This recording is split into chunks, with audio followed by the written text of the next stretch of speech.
You ask Tiger to solve. This deals with linear equations with one unknown. The final result is a equals -17/2. Let's solve it step by step.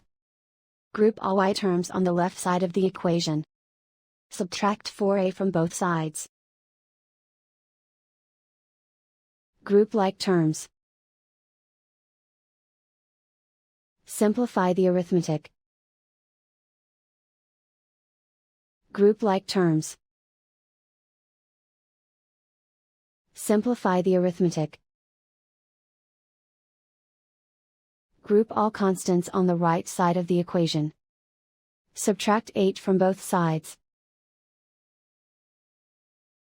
Simplify the arithmetic.